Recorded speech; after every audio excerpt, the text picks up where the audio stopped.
Greetings, ladies and gentlemen, and welcome back to another episode of Bloodborne.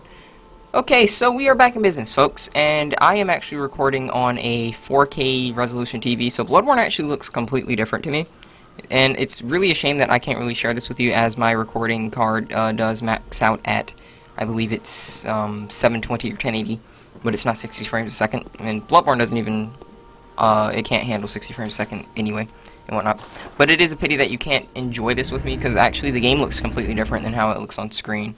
And, it's just a pity. And I know I mentioned that, like, in the update video, but it's a first for me to be experiencing Bloodborne in this kind of, quality, so it is unfortunate. But hopefully, when my, life does turn around, and I can get some fortunate stuff, then, you know, we can upgrade equipment and all that good stuff. So here I'm just going to be doing a few things. I'm going to be exploring the research hall, as we stopped on a hiatus because, you know, my monitor got messed up. We're going to be exploring the research hall and dealing with a few things. You can find some crystal lizards here that have chunks, and so that's nice. But this is a little dialogue. Anyone seen my eyes? I am afraid I've dropped them in a puddle. Everything is pale now. Now I'm not really going to be doing everything in this area. Like I said, I am going to be kind of just trying to finish up the playthrough. And, you know, there are 3 more bosses in this area. So, well, it's not area, but it's more so like in this connected area, because then there's Living Failures, Maria, then you go kill Orphan and whatnot. So in this playthrough, I think we killed both Living Failures and Orphan. Not Orphan, Maria. And so we just did that. You know, no matter how much I do it, whenever I'm using the threaded cane, it's just so refreshing. It's just, it blows me away that people don't like the weapon. And I really hope that throughout this playthrough that I showcase that it can compete. It can compete very easily. And it has a lot of things going for it, you know. It's very versatile. And it's really worth checking out if you do have Bloodborne. You know, unfortunately, something very nasty occurred to me when I had that conversation with my friend, and it was just like this concept of you know, Bloodborne pretty much is it's like on its last legs when you think about it, in the sense that any kind of game, or like on the PlayStation or PS3, whatever kind of like game, you know, like is a hidden gem for people and whatnot, because a lot of people actually don't know about Bloodborne. A lot of people, oh, excuse me, I didn't mean to skip that dialogue, but a lot of people don't know about Bloodborne. A lot of people know about Souls, but they don't know that Bloodborne is made by the same company, and it's a gem. It's a lot of people overlook it and whatnot, and it's such a shame that I think, what is it called? Japan Studio has actually been shut down, and so like the idea that we'll ever even get a Bloodborne ported to PC is only possible through us like emulating and whatnot, which is going to take a lot longer. Like emulating a game for like say PlayStation or PlayStation 2 on PC is a lot easier because the code wasn't as complex. Now as graphics get better, as like the combat is more extensive and whatnot, as different mechanics are placed in like more, you know, modern games, emulating that is a lot more tricky than emulating, again, an older game. It's just really concerning to just think about, you know, amazing gems like Bloodborne. Excuse me, I didn't mean to hit my microphone. I hope that wasn't too severe. You know, it's just a shame that hidden gems are going to pretty much just be unplayable. Like, you know, that's just crazy to me to think about. It's absolutely ridiculous. But nonetheless, whoever is still watching this playthrough and whatnot, or maybe you're in the future, maybe I actually became somewhat notarized on YouTube, and, you know, you can actually go back to a playthrough like this and see my humble beginnings. Who knows? It's the amazing thing. I'm frozen in time, so to speak.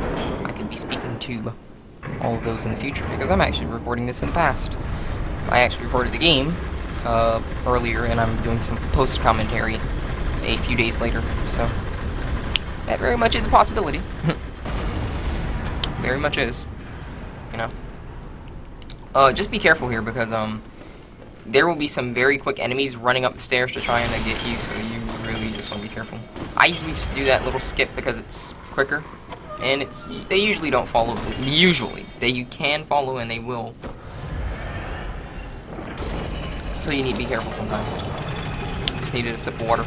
Word of advice, if you are getting into commentary, podcasting, or anything, have like a little cup of water with you. And that will help you offset like your throat being a lot drier because of the amount that you are talking. I really wish we could get like a gun like they have, because that thing is a freaking hand cannon.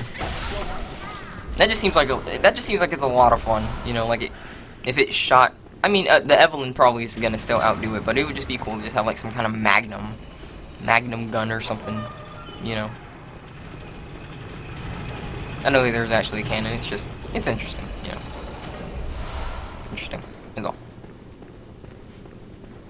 So yeah, we're just gonna be exploring and whatnot. And I'm also concerned because I'm playing this on a 4K TV. Since it's in higher resolutions, there are certain areas where it like stutters. So I'm really hoping that it doesn't come through. It doesn't stutter bad, but you can notice it. But I'm hoping that that doesn't come through like on the recording and whatnot. Give me my rally. These guys can drop some okay gems, but like the best area in this base game now is to farm a certain enemy in the fishing hamlet, which is the shark dude, and he can drop 20% physical gems and up to a higher percent damage blunt gems and thrust gems, but that's if, you know, like you get lucky and whatnot. For the most part, I usually just farm him for 20%, only if I'm really going to be going through all the way to like New Game Plus, whatever. And I'm actually doing a playthrough of New Game Plus, like all the way to 7, just because I felt like it. And really just because I want to experience Bloodborne in 4K, so that's pretty much it. That is death, don't try. I was just showing you some stuff down there and whatnot, because now there are different enemies because we actually moved the lift. Here's some more dialogue. Plop, blip, plop. Little dialogue right there. And this area is really interesting, you know, like when you go through your first time, it's really interesting to see all these patients with enlarged heads and whatnot. You know, Bloodborne to me is just a sign that From really excels at, you know, dark fantasy RPG. But I think they have a knack for horror. I really think that if they tried to, they could make a really decent horror game, you know, like, and it's really a pity that it's not really explored by them much. Like, you see horror in the sense of, like, you know, like, when you understand the lore, it becomes, like, a lot more, scary about, like, what the enemy is and whatnot, but yeah, I think that if they just made, like, an actual horror-based game and whatnot with, like, dark fantasy combat, where maybe it wasn't, like, necessarily super combat-oriented, but it was mainly horror-oriented with, like, okay combat, I think that they'd have something. I really do. I'm not necessarily saying, like, a Resident Evil, but, like, just something interesting, you know? I remember, like, people thought Sekiro was gonna look super cool, you know, like, when you saw the trailer, but, you know, we know how that actually turned out in comparison. I feel like it looked like it would have been so much cooler, like, on the concept of, like, it looked, like, horror-oriented and whatnot. Failed. Please, Lady Maria. And so here we have the beautiful boss that is the Living Failures. And by beautiful, I mean, it's interesting in the fact that it is a multiple enemy boss fight. But I have to say it's one of my favorite in the entirety of Souls, mainly because it's predictable. In the sense that, if you get your, damage going quickly enough, you always know where they're gonna spawn. And so now that we have our Beast Hood, here's what you can do. Now keep in mind, I only have the best gems in the base game, and that is more than enough here. There's pulp paper, and it's really good.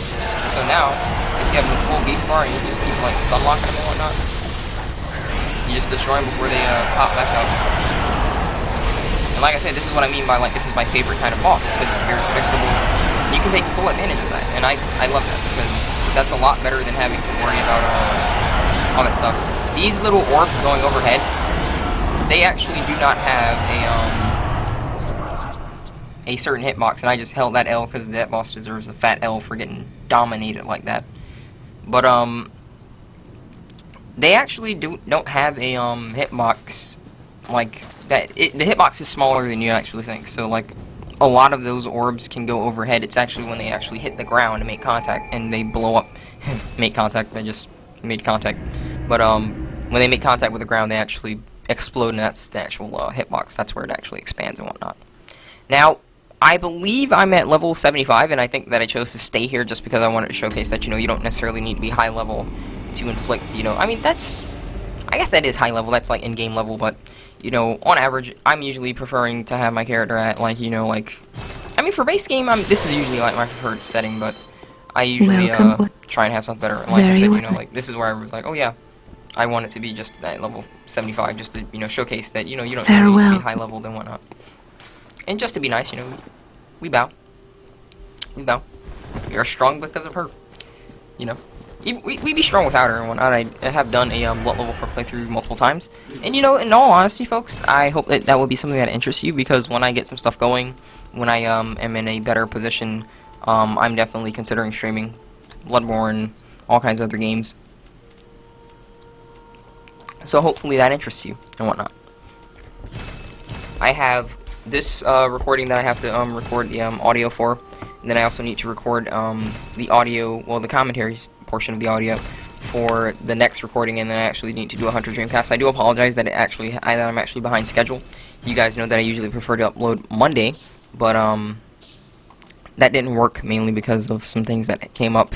So I'm going to be doing them now, and once Bloodborne is done, folks, because we're almost done with this, I'm also going to be trying to do some more stuff and whatnot. Like I said, I am going to try and focus a lot more on, doing some videos on BitChute, talking about some serious stuff.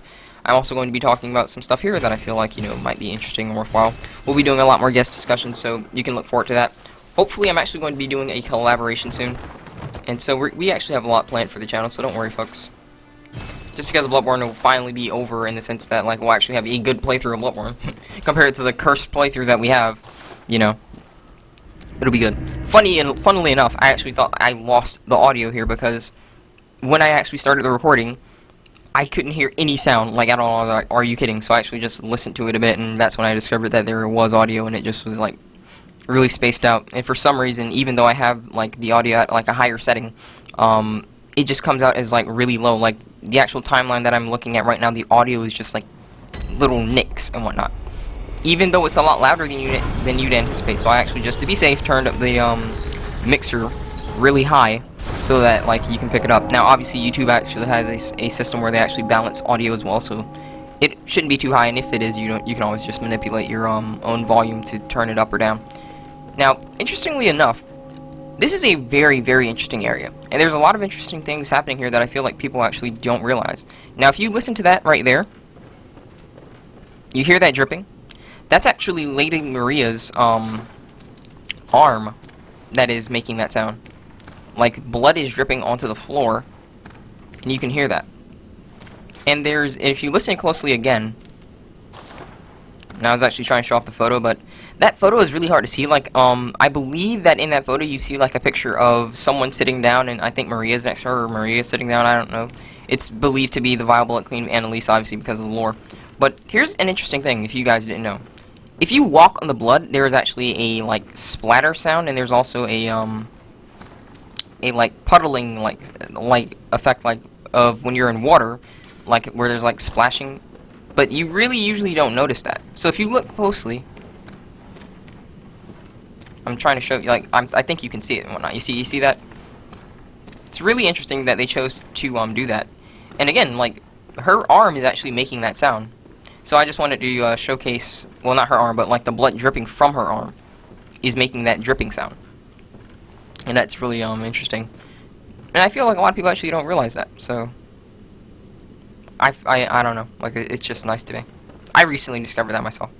So I just want to showcase, like, hey, look, that is in fact her arm, like, as you can see. That's the blood dripping and making that sound effect. A lot of people actually, I feel, kind of miss that. That's a nice little tidbit right there. There are just so many things in Bloodborne that, like, go unnoticed and whatnot. And I honestly feel like this is actually one of my favorite boss rooms just because of how unique it is. A clock tower, candles lit, beautiful.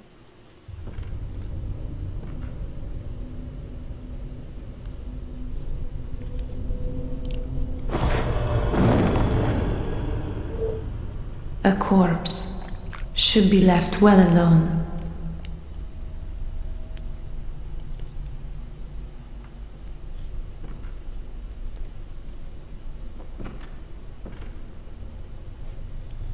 Oh, I know very well how the secrets beckon so sweetly. Only an honest death will cure you now. Liberate you from your wild curiosity. Lady Maria herself, a boss that actually gives people a bit of trouble. Mainly because of the late attacks. She's very weak if you dodge, in the first phase at least, if you dodge to her, her right, which is your left. I've done this fight thousands, perhaps, of times. I've actually, you know, when you're doing your, blood level 4, sometimes she can be a real problem. Especially when you're not really trying to parry her sometimes. That gun is nasty.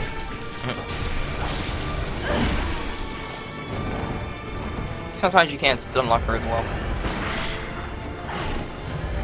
If I was closer, I would have tried to do a few more hits in, but you're too far away right now. If you have a longer weapon, or if you have the Augur of Radius, that really makes that really easy to punish. When she does stuff like that, you know, like, I don't know why I didn't actually get through. Now, I'm actually unfamiliar with the hitbox on that, like, at close range, so I'm actually surprised that I was able to walk around that. That's why I was like, oh, I don't really know what to do, because that's unfamiliar. And sometimes you don't really want to dodge, you'd rather, get the hit because you don't want the counter hit. And like I said, you know, with certain weapons and certain tools, like Augur, you can actually get right behind when she's doing stuff like that, and, you know. This fight was a bit more sloppy than I would prefer the fight to be. But it's beautiful, man. I love Bloodborne. It's my favorite Souls game. I don't care what anyone says. Best game that From ever made, thus far.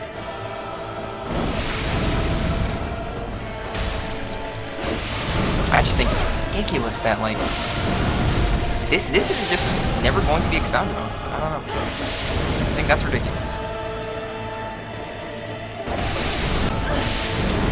There's just so much that you could really do with it. Like, I at least feel like it could deserve like a sequel. Heck, you could even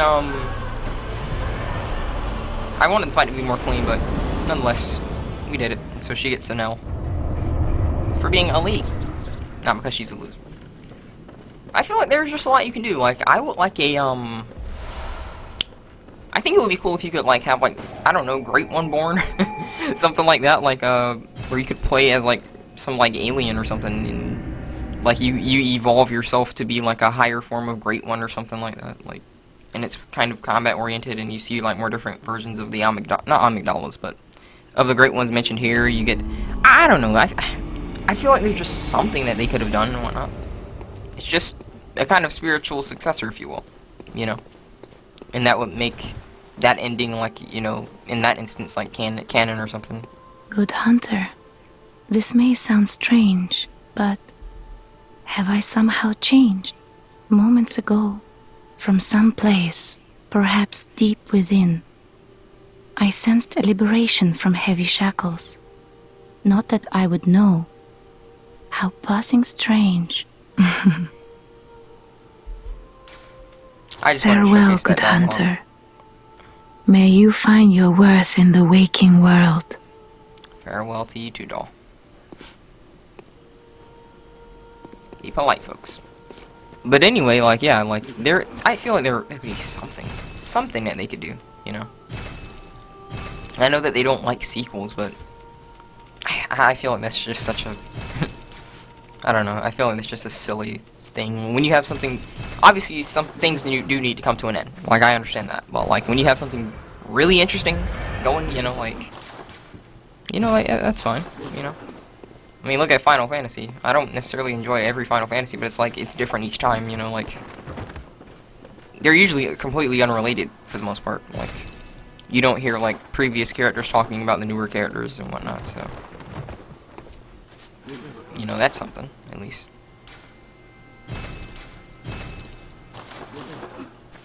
I just feel like there's just so much here.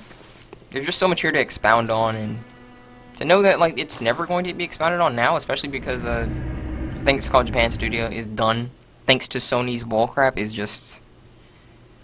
Oh, my goodness, no. No. No, no, no. My goodness, no. So between From just not liking sequels and Sony doing garbage with Japan Studios, it's just... It's over, man. You know. I just hope that we find a way to preserve this gem, because this is ahead of its time. It really is. This came out in 2015. And to this day, it's far better than a lot of AAA titles that have come back in the last several years. And yes, this blood effect is still there. And the chair can be destroyed, but we didn't destroy it this time, so we now have a gem of where she once was. Rest in peace. May you find rest outside of the nightmare, Lady Maria. But yes, folks. I just really hope that we find a way to preserve this thing. And if you haven't watched Vadi's video, you will see that there are actually runes on the outer part of the clock, and the rune that it points to is, I believe, the sea rune or the lake rune. I think it's sea, if I'm not mistaken. Sea or lake, something. Something to do with water. You can go watch Vadi for the explanation. I doubt I would be very good at explaining lore, anyway. Though honestly, I wouldn't mind like a little episode where we discuss lore with someone. We, you know, get on and we just talk about Bloodborne lore and Bloodborne gameplay in the background or something. That'd be honestly really interesting. Areas where I feel like they could have done better. I don't know. I feel like that could be interesting, you know?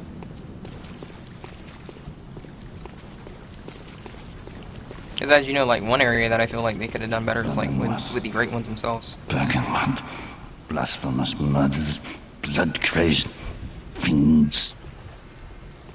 Atonement for the wretches, by the wrath of Mother Goss. Mercy for the poor wasn't child. Mercy. Oh, please.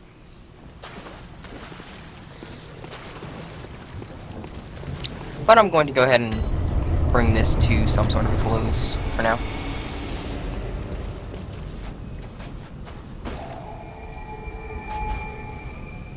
Okay, everyone, so that was actually here. We explored Research Hall, we killed Living Failures, and we destroyed Lady Maria. All that's left here is to continue to explore the Fishing Hamlet, and we will get back to that later. I would like to thank you all for watching as usual. God bless, and I will see you next time.